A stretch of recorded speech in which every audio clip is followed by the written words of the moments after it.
de fibre optique ou des câbles. C'est le premier aspect. Le deuxième aspect, c'est la floraison.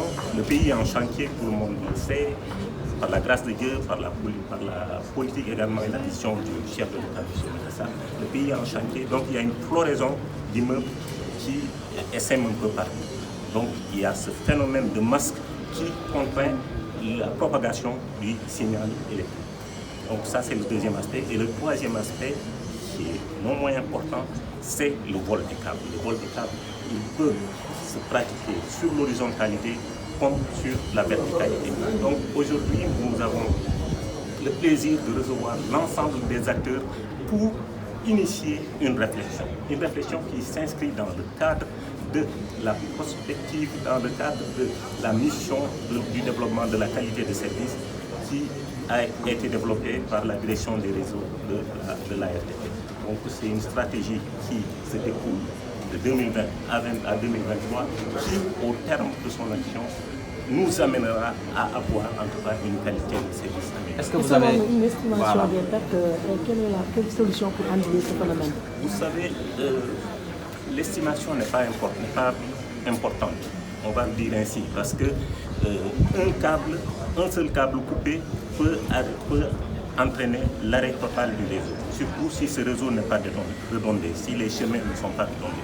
Donc aujourd'hui, le plus important, je pense, c'est que vous nous aidiez, c'est que nous puissions, nous, l'ensemble des acteurs qui sont présents ici, nous puissions réfléchir autour de solutions pérennes qui permettront en tout cas à l'État du Sénégal à se développer. Parce que ces phénomènes contraignent très fortement la sûreté et la sécurité des individus, la sûreté et la sécurité des investissements, le développement des télécommunications au Sénégal, le développement du pays tout simplement.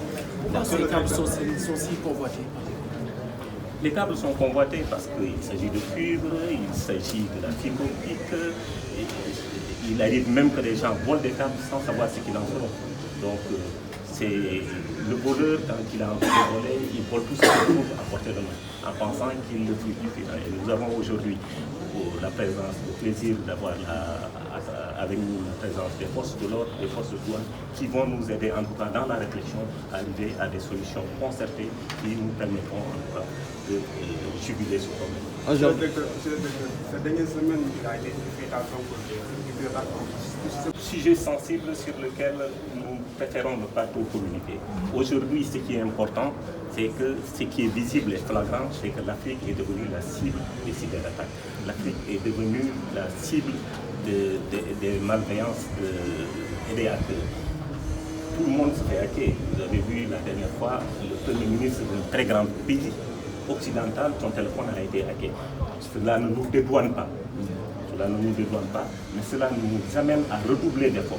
Et nous avons eu le concours de l'ensemble des services de l'État qui nous ont accompagnés dans le cadre de la résolution de ce problème qui bientôt en tout cas sera en nouvelle souris. Et l'ensemble des dispositions d'information, l'ensemble des dispositions techniques ont été prises pour que ce phénomène-là en tout cas n'impacte pas, il n'a pas impacté grandement le fonctionnement de la RTP, qui est debout, qui continue à servir l'intérêt. On peut dire qu'il y a eu plus de peur que de mal.